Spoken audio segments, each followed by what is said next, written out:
Halo teman-teman semua, kembali lagi dengan aku di channel RR Instan. Udah lama banget nih ya aku gak buat video.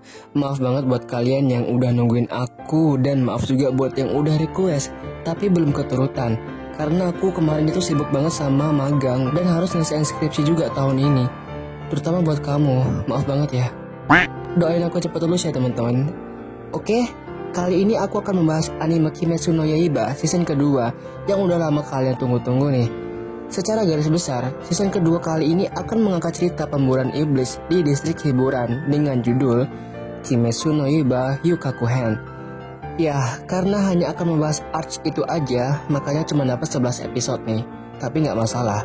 Walaupun begitu, Kimetsu no Yaiba tetap dapat sequelnya lagi, meski belum tahu kapan. Episode pertama di season ini pun masih sedikit berkaitan dengan movie-nya yang berjudul Mugen Reishahen, tepat setelah kematian Rengoku. Oke, aku tahu kalian masih sedih, tapi kalian harus move on guys. Baiklah kalau begitu, siapkan telinga kalian, perhatikan baik-baik, dan cerita pun dimulai. Berita mengenai kematian Rengoku itu pun tersebar ke seluruh pemburu iblis dan para pilar. Sulit bagi para pilar untuk mempercayai itu, namun memang itulah yang terjadi. Oyakata sebagai pemimpin para pilar dan pemburu iblis tetap tenang. Rengoku adalah seseorang yang sangat luar biasa dan telah bekerja keras. Karena pengorbanannya, seluruh penumpang kereta api bisa selamat dari serangan iblis-iblis kuat. Oyakata juga mengatakan bahwa Rengoku tidak akan kesepian karena sebentar lagi dia akan menyusul kematian Rengoku. Adegan berganti, memperlihatkan seorang anak kecil yang sedang membaca sebuah buku. Namun identitas sebenarnya dari anak itu adalah Muzan, si Raja Iblis. Akaza yang sebelumnya bertarung melawan Rengoku itu memberi laporan kepada Muzan. Muzan bertanya kepada Akaza, apakah Akaza berhasil menemukan sebuah bunga yang bernama bunga lili laba-laba biru. Akaza mengatakan bahwa dirinya tidak dapat menemukan bunga itu. Untuk menghibur Muzan, Akaza mengatakan bahwa dirinya telah berhasil membunuh seorang pilar. Bukannya senang, Muzan malah tambah marah. Muzan mengatakan bahwa membunuh seorang pilar adalah hal yang wajar yang harus dilakukan oleh para iblis, khususnya rembulan atas seperti Akaza. Sebelum bisa membunuh semuanya, iblis tidak seharusnya bangga dengan prestasi yang sangat kecil itu bagi si Muzan. Hanya dalam bentuk anak kecil dan perkataannya itu, Muzan melukai Akaza, sang iblis yang telah membunuh Goku, si pilar api kita. Inilah yang membuat Muzan disebut sebagai raja para iblis. Akaza kemudian pergi atas suruhan Muzan. Kekesalan Akaza pun dilampiaskan kepada Tanjiro, yang kebetulan pedangnya masih dibawa oleh Akaza. Dendam karena disebut pengecut yang menambah niat Akaza untuk membunuh Tanjiro. Setelah pertarungan itu, Tanjiro dan yang lainnya dibawa ke kediaman kupu-kupu milik Shinobu Kocho. Di sana mereka mendapatkan perawatan. Zenitsu yang khawatir pada kondisi fisik dan mentalnya Tanjiro pun berniat untuk menjenguknya. Akan tetapi Tanjiro tidak ada di kamarnya. Dengan luka yang masih dideritanya itu, Tanjiro berjalan menuju rumah Rengoku untuk menyampaikan pesan terakhir sang pilar api itu. Di depan rumah, Tanjiro melihat seorang anak laki-laki yang sangat mirip dengan Rengoku. Anak itu adalah adik Rengoku yang mempunyai nama Senjuro. Senjuro adalah anak yang baik dan berhati lembut. Dia menanyakan mengenai keadaan Tanjiro yang masih terlihat sangat lemah. Tiba-tiba terdengar teriakan pria yang mirip dengan Rengoku dan Senjuro. Dia adalah ayah sang pilar api. Ayah Rengoku itu pun terus-terusan berpikiran negatif mengenai kedatangan Tanjiro. Dia menganggap bahwa Tanjiro hanya akan menjelek-jelekan keluarganya. Ayah Rengoku juga selalu mengatakan hal buruk mengenai Rengoku yang telah meninggal itu. Tanjiro yang mendengar itu tak terima dengan perkataan ayah Rengoku. Dia balik membentak. Ayah Rengoku pun mengusir Tanjiro. Saat Tanjiro mencoba menjelaskan siapa dirinya, ayah Rengoku langsung kaget setelah melihat anting yang digunakan oleh Tanjiro. Anting tersebut merupakan ciri khas pemburu iblis yang menggunakan teknik pernapasan matahari. Teknik terkuat yang merupakan bentuk asli dari semua teknik pernapasan yang digunakan oleh para pemburu iblis, bahkan para pilar. Seketika, ayah Rengoku pun langsung marah dan loncat ke arah Tanjiro. Itu semua didasari oleh rasa iri dan dengki pribadi.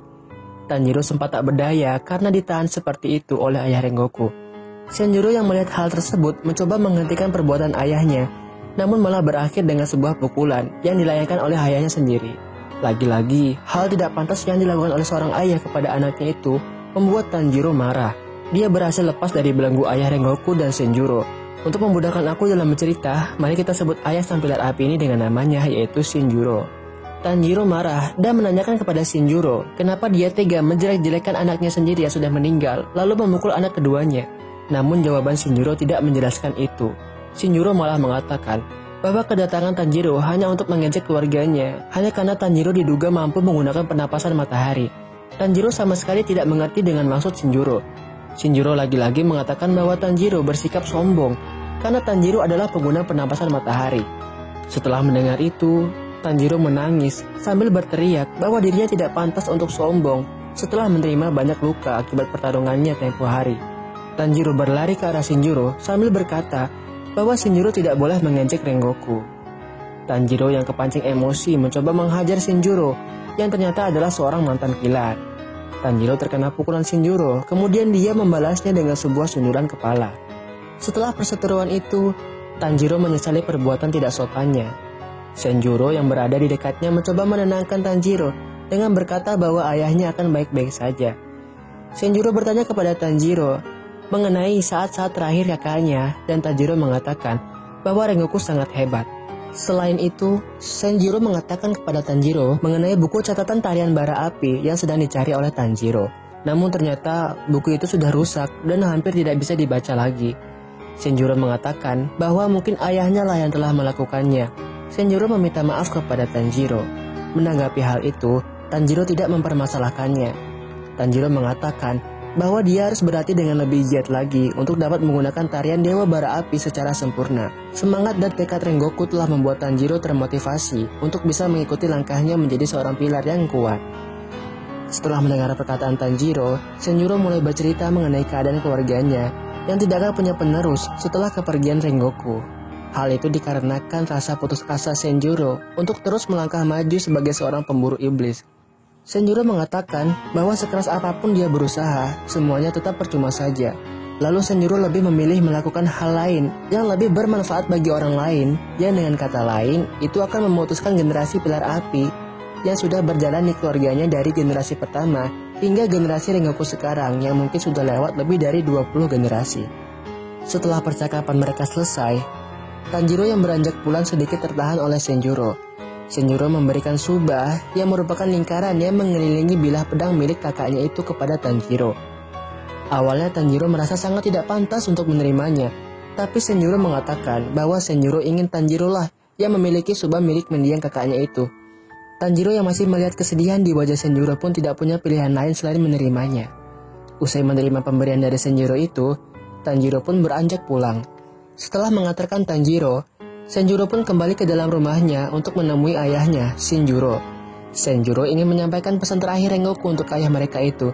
Namun sifat egois dan pemikiran negatif yang dimiliki oleh Shinjiro membuat Shinjiro diusir. Walaupun begitu, Shinjiro tetap mengatakan pesan terakhir kakaknya lewat balik pintu. Pesan terakhir yang dititipkan oleh Rengoku untuk ayahnya adalah permintaan untuk selalu menjaga kesehatan. Mendengar perkataan Shinjiro itu, sang ayah mengingat kembali kata-kata terakhir Rengoku kepadanya dan mengatakan bahwa Rengoku pasti akan kembali. Shinjiro yang sedang meminum sake itu pun tak dapat menahan kesedihan yang luar biasa hingga dia meneteskan air mata. Waktu pun telah berlalu, sudah 4 bulan sejak meninggalnya Rengoku. Tanjiro dan yang lainnya pun tetap berlatih keras sambil menjalankan misi sebagai pemburu iblis. Di tengah keseharian mereka, Uzui Tengen, sang pilar suara datang ke kediaman kupu-kupu dan ingin membawa anak-anak perempuan sebagai anggota dari misinya. Tanjiro yang melihat itu pun gak bisa tinggal diam aja. Ia lalu memarahi dan memaksa Uzui, itu aja yang manggilnya, dan memaksa Uzui untuk melepaskan gadis-gadis yang dibawanya. Uzui pun menjelaskan bahwa misinya kali ini adalah untuk membasmi iblis yang ada di tempat hiburan plus-plus. Uzui bermaksud menjadikan gadis-gadis itu sebagai mata-mata. Namun ternyata gadis yang dipaksanya untuk ikut itu bukanlah seorang pemburu iblis, jadi Uzui pun melepaskannya.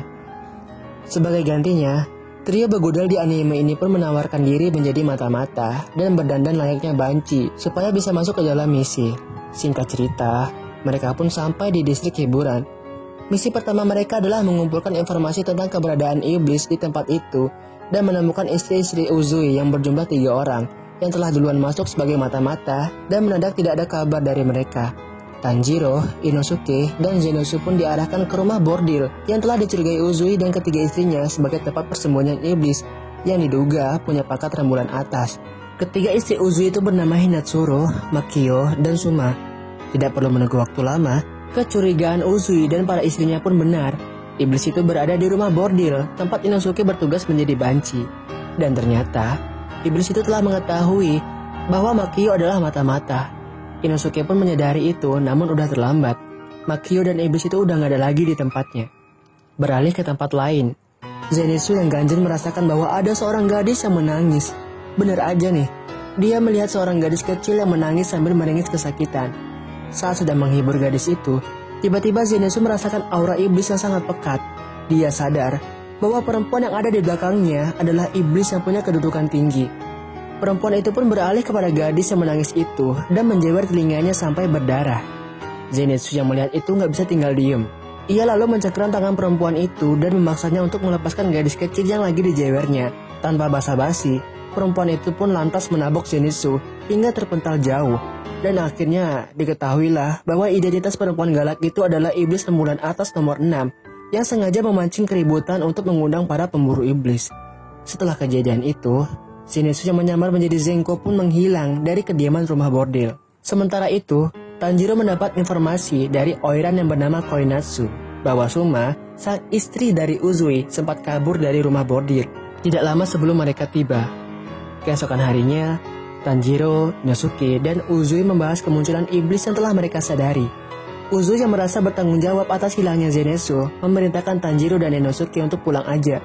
Tapi ya kalau mereka pulang, ceritanya udah di sini aja kan ya. Jadi Tanjiro dan Inosuke berusaha mengumpulkan informasi mengenai iblis perempuan yang menabok si Zenitsu itu. Kembali ke rumah bordil masing-masing, si Tanjiro pamitan sama Koinatsu dan ngasih tahu kalau dia lagi nyamar buat nyari info tentang orang-orang yang hilang. Setelah itu pun Tanjiro pergi. Setelah Tanjiro pergi, iblis perempuan itu datang ke tempat Koinatsu. Tanjiro yang mencium bau iblis itu pun kembali ke kediaman Koinatsu dan melihat iblis rembulan atas sedang mencengkeram Koinatsu menggunakan obinya. Dan akhirnya pertempuran terang-terangan pun terjadi. Tanjiro dengan Daki, si Oni Warabihime, ataupun iblis perempuan galak yang menabok Zenitsu. Sementara Inosuke, Uzui, dengan Obi si Daki yang ternyata bisa bergerak, Obi si Daki ya, yang ternyata bisa bergerak sendiri. Inosuke dan Uzui berhasil menemukan orang-orang yang hilang, termasuk Zenitsu dan kedua istri Uzui, Suma dan Makio. Sementara Hinatsuru, istri Uzui yang lain telah ditemukan terlebih dahulu. Nampaknya nggak bisa join war karena keracunan. Setelah merasa dikeroyok, Obi itu kabur dan kembali lagi ke Daki yang lagi bertarung dengan Tanjiro. Melihat itu, Uzui dan yang lainnya pun mengejar Obi tersebut. Kembali ke pertarungan Tanjiro dan Daki. Daki plus Obinya ternyata sangatlah kuat. Daki awalnya ketakutan melihat amarah Tanjiro yang mirip seseorang yang ternyata menjadi trauma bagi darah Muzan yang mengalir dalam dirinya. Dan walaupun begitu, Tanjiro yang tadinya sanggup melawan Daki dengan pernapasan mataharinya, namun karena masih belum sempurna, Tanjiro pun kewalahan. Dan saat hendak di-knock out oleh Daki, Nezuko datang menyapa kepala Daki sampai buyar. Nezuko yang marah lalu berubah jadi Onesan dan pertempuran antara dua Oni perempuan itu pun terjadi. Nezuko dengan mode beringasnya mematahi habis-habisan Daki. Daki pun gak berdaya dibuatnya. Namun hal yang sama juga terjadi sama Nezuko yang mulai hilang kendali. Tanjiro berusaha dengan sekuat tenaga menyadarkan Nezuko kembali tepat saat Uzui datang membantu. Daki yang ada di sana pun kepalanya terpenggal oleh Uzui, namun tubuhnya tidak hancur. Penasaran akan hal itu, Uzui pun berusaha membaca situasi. Langsung saja muncul penyebab mengapa Daki belum kalah walaupun kepalanya hilang. Dalam bayangan Daki, ternyata ada satu lagi iblis yang bersembunyi. Dia adalah Gyotaro, iblis rembulan atas nomor 6, selain si Daki alias kakaknya, lengkap kekuatan Daki. Pertarungan antara Gyotaro dan Daki versus Uzui pun terjadi. Gyotaro Daki yang bergabung membuat Uzui kewalahan. Uzui terkena racun dari sabit yang digunakan oleh Gyotaro. Namun mereka tetap bertarung. Inosuke Zenitsu versus Daki dan Uzui Tanjiro versus Gyotaro. Tujuan mereka adalah membekap kepala Gyotaro dan Daki secara bersamaan agar mereka langsung KO tanpa bisa spawn lagi. Saat sedang kesulitan melawan Gyotaro, Hinatsuru, si istri Uzui pun datang membantu dengan melancarkan serangan kunai yang telah dilumuri cairan bunga Fuji, kelemahan para iblis. Untuk sementara waktu, Gyotaro kehilangan kemampuan regenerasinya. Hal tersebut dimanfaatkan oleh Uzui dan Tanjiro untuk menebas leher Gyotaro. Namun ternyata, pengaruh bunga Fuji itu hanya berlangsung sebentar saja pada Gyotaro. Gyotaro pun berhasil memulihkan badannya dan kembali membalikkan keadaan. Gyotaro pun mengincar Hinatsuru yang telah membuatnya lumpuh sesaat. Tanjiro yang gak mau jadi beban pun berhasil menyelamatkannya dan membuat Gyotaro lengah. Saat itulah, Uzui melancarkan serangan untuk memenggal kepala Gyotaro. Apa yang terjadi selanjutnya? Tentu aja Gyutaro berhasil menangkis serangan gabungan dari Tanjiro dan juga Uzui dan berhasil memisahkan mereka berdua. Sekarang pertarungan antara Uzui yang kena racun versus Gyutaro, serta Daki versus Tanjiro, Inosuke, dan Zenitsu. Mereka bertiga dengan penuh perjuangan akhirnya berhasil memegang kepala Daki. Inosuke pun membawa kepala Daki lari menjauh dari tubuhnya agar tidak kembali menyatu. Di tengah pelariannya itu, Gyutaro tiba-tiba datang menusuk dada Inosuke dari belakang setelah berhasil membuat Uzui tak sadarkan diri.